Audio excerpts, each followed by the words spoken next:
Mais mesdemoiselles, le féminisme n'est pas du tout une conception moderne. Écoutez ce que Musset, au XIXe siècle, fait dire à la belle Marianne. Celui du début? Celui du début, bingo!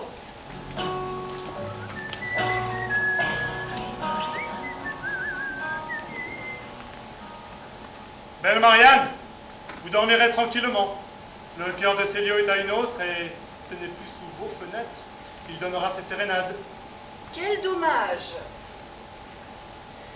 Quel grand malheur de n'avoir pu partager un amour comme celui-là. Voyez comme le hasard me contrarie, moi qui allais l'aimer. En vérité? Mais oui, sur mon âme. Ce soir ou demain matin, dimanche ou plus tard, je lui appartenais. Qui pourrait ne pas réussir avec un ambassadeur tel que vous? Il faut croire que sa passion pour moi était quelque chose comme du chinois ou de l'arabe, puisqu'il lui fallait un interprète et qu'elle ne pouvait s'expliquer toute seule. Raillez, raillez, nous ne vous craignons plus. Ou peut-être que cet amour n'était encore qu'un pauvre enfant à la mamelle.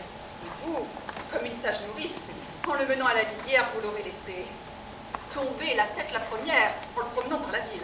La sage nourrice s'est contentée de lui faire boire d'un certain lait que la vôtre vous a versé, sans doute, et généreusement. Vous en avez encore sur les lèvres une goutte qui se mêle à toutes vos paroles. Et comment s'appelle ce lait merveilleux? L'indifférence. Vous ne pouvez aimer ni haïr, et vous êtes comme les roses du Bengale, Marianne, sans épines et sans parfum. Mais bien dit! Aviez-vous préparé d'avance cette comparaison? Si vous ne brûlez pas le bouillon de vos harangues, donnez-le-moi de grâce que je les apprenne à ma perruche. Qui trouvez-vous qui puisse vous laisser? Une fleur sans parfum n'en est pas moins belle. Bien au contraire, ce sont les plus belles que Dieu a faites ainsi. Et le jour où, comme une galatée d'une nouvelle espèce, vous deviendrez de marbre au fond de quelque église, ce sera une charmante statue que vous ferez, et qui ne laissera que de trouver quelque niche respectable dans un confessionnal. Mon cher cousin, est-ce que vous ne plaignez pas le sort des femmes? Voyez un peu ce qu'il m'arrive. Il est décrété par le sort que Célio m'aime, ou qu'il croit m'aimer. Lequel Célio le dit à ses amis? Lesquels amis? Ceux qui décrètent à leur tour que sous peine de mort je serai sa maîtresse? La jeunesse napolitaine daigne m'envoyer en votre personne un digne représentant chargé de me faire savoir que j'ai à aimer le dit seigneur Célio d'ici à une huitaine de jours. Faisez cela, je vous en prie. Si je me rends, que dira-t-on de moi? N'est-ce pas une femme bien abjecte que celle qui obéit à point nommé et à l'heure convenue à une pareille proposition? Ne va-t-on pas la déchirer à belles dents, la montrer du doigt et faire de son nom le refrain d'une chanson à boire? Si elle refuse, au contraire, est-il un monstre qui lui soit comparable?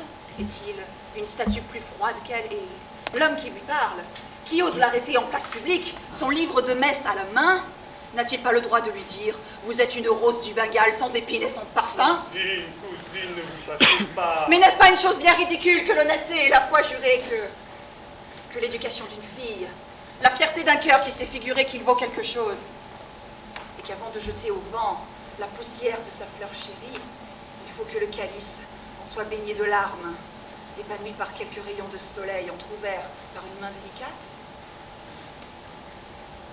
Cela n'est-il pas un rêve? Une bulle de savon qui, au premier soupir d'un cavalier à la mode, doit s'évaporer dans les airs? Vous méprisez sur mon compte et sur celui de Célio. Mais qu'est-ce après tout qu'une femme? L'occupation d'un moment? Une coupe fragile qui renferme une goutte de rosée qu'on porte à ses lèvres et qu'on jette par-dessus son épaule, c'est ça? Une femme, c'est une partie de plaisir. Ne pourrait-on pas dire quand on en rencontre une, voilà une belle nuit qui passe, et ne serait-ce pas un grand écolier en de telles matières que celui qui baisserait les yeux devant elle, qui se dirait tout bas, voilà peut-être le bonheur d'une vie entière, et qui la laisserait passer.